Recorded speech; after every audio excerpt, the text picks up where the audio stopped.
Hello friends, आज मैं आपके साथ इकोनॉमिक्स का एक और टॉपिक लेके आया हूँ और टॉपिक का नाम है suggestions to remove poverty. Poverty को रिमूव करने के लिए क्या क्या करना चाहिए, गरीबी किस तरीके से हटेगी, ये हम डिस्कस करेंगे। इससे पिछली वीडियोस में मैंने आपको बताया पॉवर्टी क्या होती है, एब्सोल्यूट पॉवर्टी क्या होती है और रिलेटिव पॉवर्टी क्या होती है। फिर मैंने बताया पॉवर्टी लाइन क्या होती है, उसके बाद मैंने बताया कॉजेज ऑफ पॉवर्टी। फिर हमने डिस्कस किया कि गवर्नमेंट ने क्या क्या स्टेप्स लिए पॉवर्टी को रिमूव करने के लिए और गवर्नमेंट के जो स्टेप्स थे या गवर्नमेंट के जो स्कीम्स थी उनको इवेल्युएट किया कि सही रही कि नहीं रही। अब हम डिस्कस करेंगे कि ओवरऑल सजेशंस क्या होती हैं, क्या क्या होना चाहिए गरीबी को रिमूव करने के लिए। सबसे पहला पॉइंट आ जाता है increase in economic growth rate.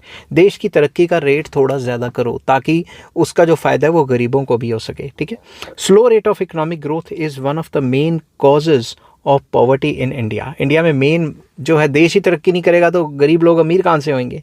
ठीक है, faster growth rate is essential for faster reduction of poverty. जितनी तेज़ी से ग्रोथ रेट बढ़ेगी उतनी तेज़ी से गरीबी भी कम होगी।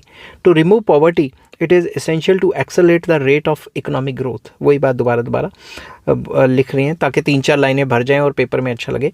More over economic growth should be inclusive, that is it should benefit all sections of the society. ऐसा ना हो कि इकोनॉमिक ग्रोथ तो होगी है मगर जो अमीर लोग हैं वो और अमीर होते जा रहे हैं और गरीब लोग गरीब होते जा रहे हैं। तो जब भी इकोनॉमिक ग्रोथ होगी वो सारे के सारे सेक्शंस ऑफ द सोसाइटी के लिए होनी चाहिए। ठीक है, नेक्स्ट आ जाता है डेवलपमेंट ऑफ एग्रीकल्चर। अब ज़्यादातर लोग एग्रीकल्चर में लगे हुए हैं तो एग्रीकल्चर को डेवलप करना भी तो एक होना चाहिए ना। To eradicate poverty, special efforts should be made to develop agriculture.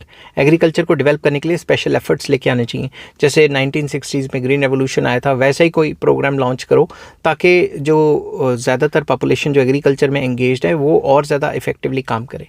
ठीक है, rapid growth of agriculture production will help to remove rural poverty. अगर एग्रीकल्चर प्रोडक्शन में एफिशिएंसी बढ़ने की वजह से प्रोडक्शन में राइज आता है तो रूरल पॉवर्टी में थोड़ी कमी आएगी।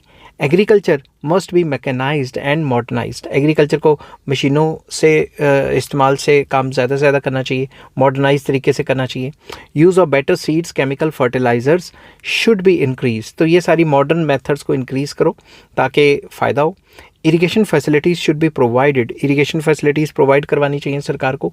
Small farmers should be given more financial assistance. जो छोटे छोटे फार्मर्स हैं उनको सरकार फाइनेंशियल हेल्प दे, सस्ते रेटों पे लोन्स वगैरह प्रोवाइड करे। ठीक है, नेक्स्ट आ जाता है increase in the production of goods for mass consumption. जो मास कंजम्पशन के गुड्स हैं, फूड ग्रेन्स वगैरह या जो मास कंजम्पशन की चीज़ें हैं उनको, उनकी प्रोडक्शन को बढ़ाना चाहिए। If the rural and urban poor are to be benefited by increased production, then industries producing mass consumption goods like cloth, vegetables, soap, oil, sugar, etc. should be developed. अगर गरीबों को फ़ायदा पहुंचाना है तो वो इंडस्ट्रीज़ को डेवलप करो जो मास कंजम्पशन की गुड्स बनाती हैं rather than luxury items. This will result in more production, more supply and hence low price of the mass consumption goods. अब जब प्रोडक्शन ज़्यादा होगी तो सामान सस्ता बिकेगा। So poor persons can afford to buy more of such goods. तो गरीबों की हेल्प हो जाएगी अगर इन चीज़ों की प्रोडक्शन बढ़ती है तो। नेक्स्ट आ जाता है स्टेबिलिटी इन प्राइस लेवल। महंगाई को कंट्रोल करना बहुत ज़रूरी है।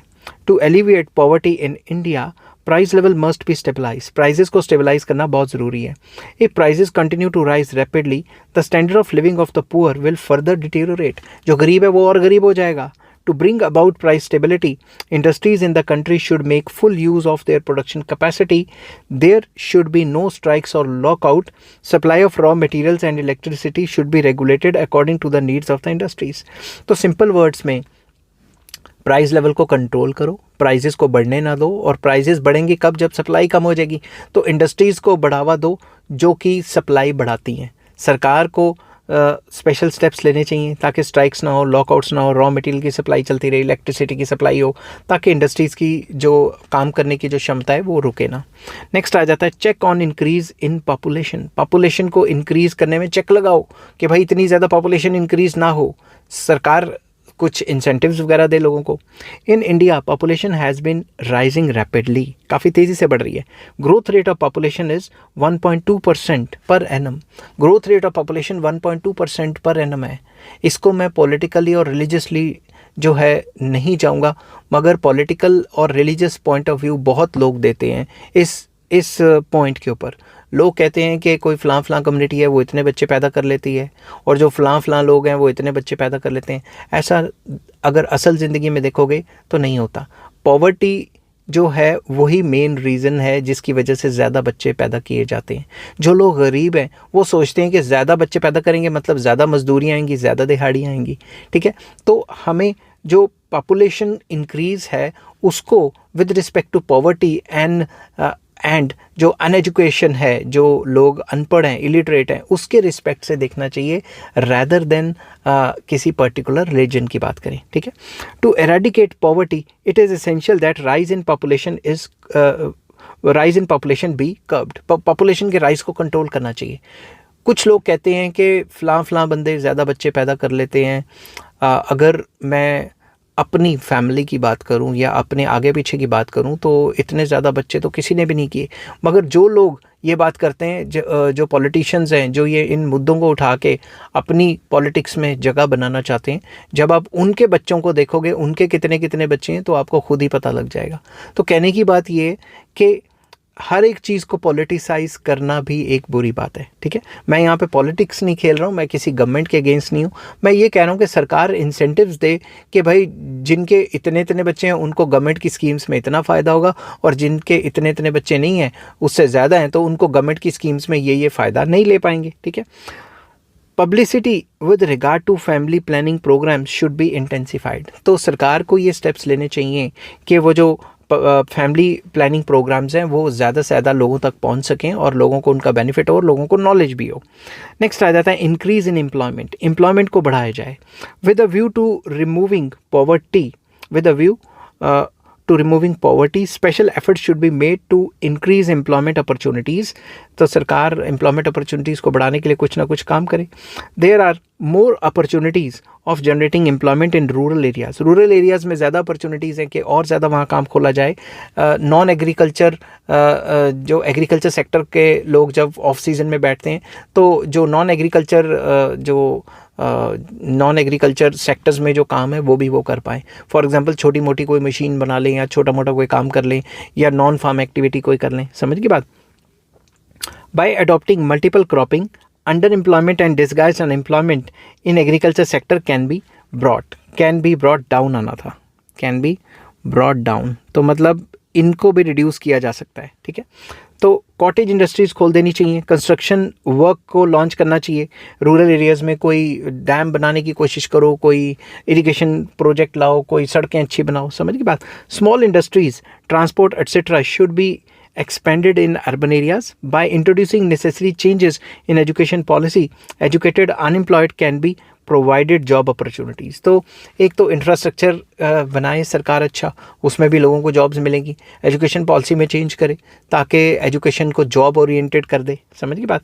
Government should also aim at providing self employment to poor sections या poor peoples of the society. उनको खुद के छोटे मोटे काम स्टार्ट करने के लिए सस्ते में लोन दिया जाए। सरकार देती है, ऐसा नहीं कि सरकार नहीं देती, मगर वो जो असल में गरीब है उस तक नहीं पहुँच पाता ड्यू टू करप्शन या एनी अदर एक्टिविटी, बीच में ही कहीं रह जाता है। Change in the technique of production, जो टेक्निक ऑफ प्रोडक्शन है उसको भी थोड़ा बहुत चेंज करने की ज़रूरत है। Capital intensive technique of production as practised in western countries is ill suited for India. India में तो लेबर बहुत ज़्यादा है। Government should favour labour intensive techniques of production. Government को फेवर करना चाहिए कि जो लेबर इंटेंसिव इंडस्ट्रीज़ हैं वहाँ लेबर से ज़्यादा काम कराया जाए। Indian economy should develop a technique of production that absorbs more and more labor, जिससे लेबर का ज़्यादा इस्तेमाल हो। In fact, intermediate technology is midway between labor intensive and capital intensive technique that should be adopted in India. तो कोई intermediate technology जो capital intensive और labour intensive के बीच में आती है, ऐसी टेक्नोलॉजी को डेवलप किया जाए जिससे कि लेबर जो वेला बैठा है उसको भी थोड़ी जॉब्स मिल सके।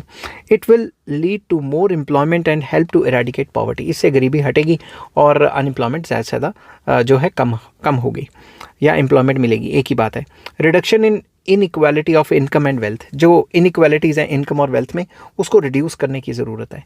इन India poverty can not be removed simply by increasing production और checking the growth of population, कि भाई पॉपुलेशन को कंट्रोल कर लो और प्रोडक्शन को बढ़ा दो तो गरीबी हट जाएगी, इतना भी आसान नहीं है। For this inequality in the distribution of income and concentration of wealth should be checked. तो मतलब इनइक्वालिटीज़ को चेक करना बहुत ज़रूरी है कि अमीर अमीर ही होता जा रहा है और गरीब गरीब ही होता जा रहा है, ठीक है।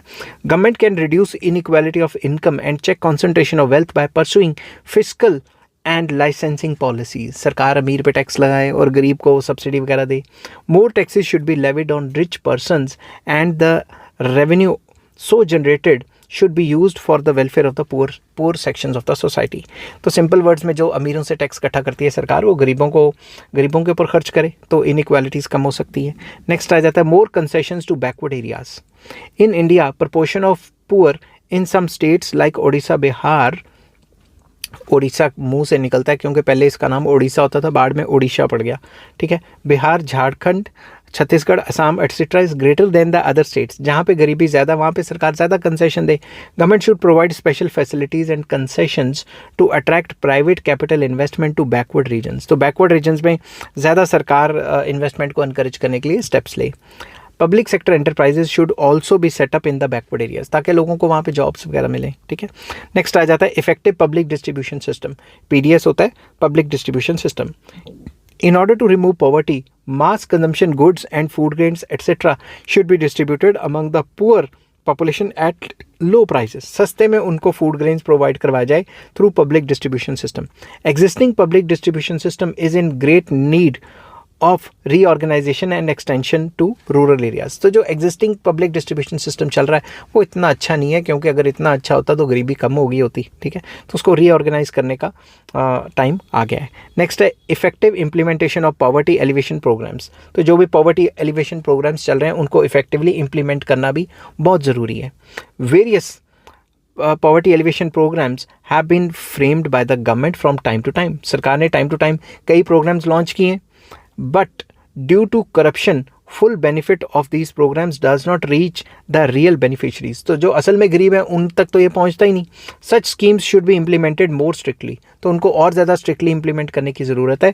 In their implementation involvement of local bodies should be promoted. जो लोकल पर्सनस हैं उनको इसमें प्रमोट करना चाहिए ताकि वो अपनी लोकल नीड्स के हिसाब से ये सारे काम करवा सकें। It will help to identify the poor and needy persons. इससे क्या होगा, जो गरीब लोग और नीडी पर्सनस हैं उनको आइडेंटिफाई किया जा सके और लोकल लेवल पे लोकल नीड्स को जो है अच्छे तरीके से इम्प्लीमेंट किया जा सके। और लोकल पॉलिसीज़ को जब लोकल बंदे इम्प्लीमेंट करेंगे तो ज़्यादा सही रहेगा।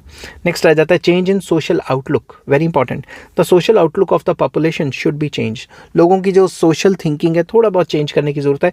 Spending huge amount on social functions like marriages, birth, death, customs, rituals, festivals, religious ceremonies should be treated as a symbol of pride, status and respect in the society.